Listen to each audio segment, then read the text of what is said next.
There's a figure in the Bible that appears out of nowhere. With no parents, no beginning, and no end. He blesses Abraham, holds the title of king and priest, and then vanishes like a ghost in the scroll of time. His name is Melchizedek. And what you're about to learn about him will flip your understanding of Scripture upside down. We first meet Melchizedek in Genesis 14, after Abraham defeats the kings who kidnapped his nephew Lot. Out of nowhere, Genesis says, "And Melchizedek, king of Salem, brought out bread and wine. He was priest of El Elyon." Now pause, because that phrase alone is loaded.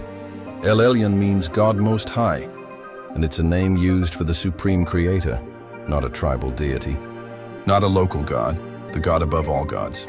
This was long before Moses, long before Israel, and yet Melchizedek is already functioning as a priest of El Elyon. But how?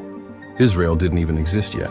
The Levitical priesthood wouldn't come for another 500 years, so how could he be a priest? This mystery has led to two main interpretations, the prototype and the exalted being views. The prototype interpretation says Melchizedek was a real historical king, likely ruling over Salem, what would become Jerusalem. He was a righteous Canaanite who worshipped the true God, and his priesthood was meant to foreshadow the eternal priesthood of Jesus Christ. The book of Hebrews 7 leans heavily into this. It says Melchizedek was made like unto the Son of God, and describes him as being without father or mother, without genealogy, without beginning of days or end of life. In other words, his missing backstory in Genesis was intentional, left blank so that he could act as a living prophecy, a symbolic preview of the Messiah. But then there's the exalted being interpretation, and this is where it gets wild. Some Jewish traditions, and fragments found in the Dead Sea Scrolls, paint Melchizedek not as a man, but as an angelic or divine being, possibly a heavenly priest. In the scroll known as 11Q Melchizedek, he is described using titles reserved for God himself, like Elohim. This scroll depicts Melchizedek as a heavenly deliverer who, at the end of days, will proclaim liberty, judge the wicked, and lead the heavenly armies against Belial, the satanic ruler of darkness. Sound familiar? It should, because in Luke 4:18, Jesus walks into a synagogue, opens a scroll from Isaiah 61, and reads, "The Spirit of the Lord is upon me, because he has anointed me to preach good news to the poor, to proclaim liberty to the captives."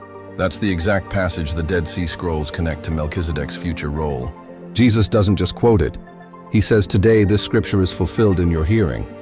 That's not random. Jesus was intentionally linking himself to the cosmic end times Melchizedek. Some rabbis believed Melchizedek was Shem, the son of Noah. He lived long enough, according to Genesis timelines, to still be alive in Abraham's day. Shem would have had knowledge of the pre-flood world, of righteousness, and of God's law. That's why some Jewish traditions say Melchizedek taught Abraham Torah, even before Sinai. This would make him a bridge between the old world and the new covenant God was about to form. But here's where it gets even more cryptic. The Talmud, in Tractate Nedarim 32b, notes that Melchizedek was a priest of the Most High God. Past tense. That subtle phrasing led some rabbis to suggest Melchizedek lost his priesthood. Why? Because in Genesis 14, he blessed Abraham before blessing God, and that was seen as a misstep of spiritual protocol. As a result, the priesthood was stripped from Melchizedek's line and later given to Abraham's descendants through Levi. But here's the thing. Melchizedek's priesthood wasn't based on lineage. It was based on divine appointment. He had no recorded father, no mother, no genealogy. And yet Hebrews says he abides as priest forever. That's the language of eternity, not biology. And it wasn't just Hebrew writings that elevated him.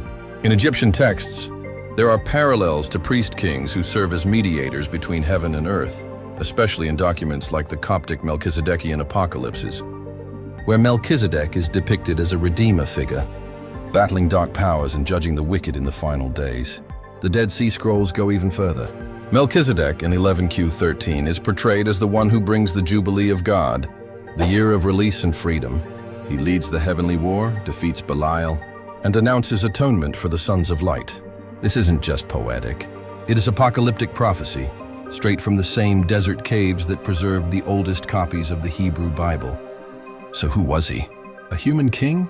A high priest before Levi? A divine prototype of Jesus? Or a heavenly being sent to foreshadow the apocalypse? Here's what we know for sure.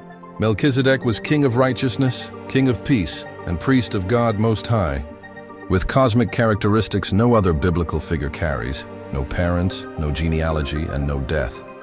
Whether he was Shem, a prototype, or an angelic being, his role in Scripture is deliberate, to point you towards someone even greater: Jesus Christ, the one who doesn't come from the line of Levi, but from the order of Melchizedek, the true eternal king and priest who fights Belial, redeems the captives, and reigns forever. If this opened your eyes or gave you chills, hit like, subscribe, and comment your thoughts below. Was Melchizedek a man, a godly mystery, or something more? Let's talk about it.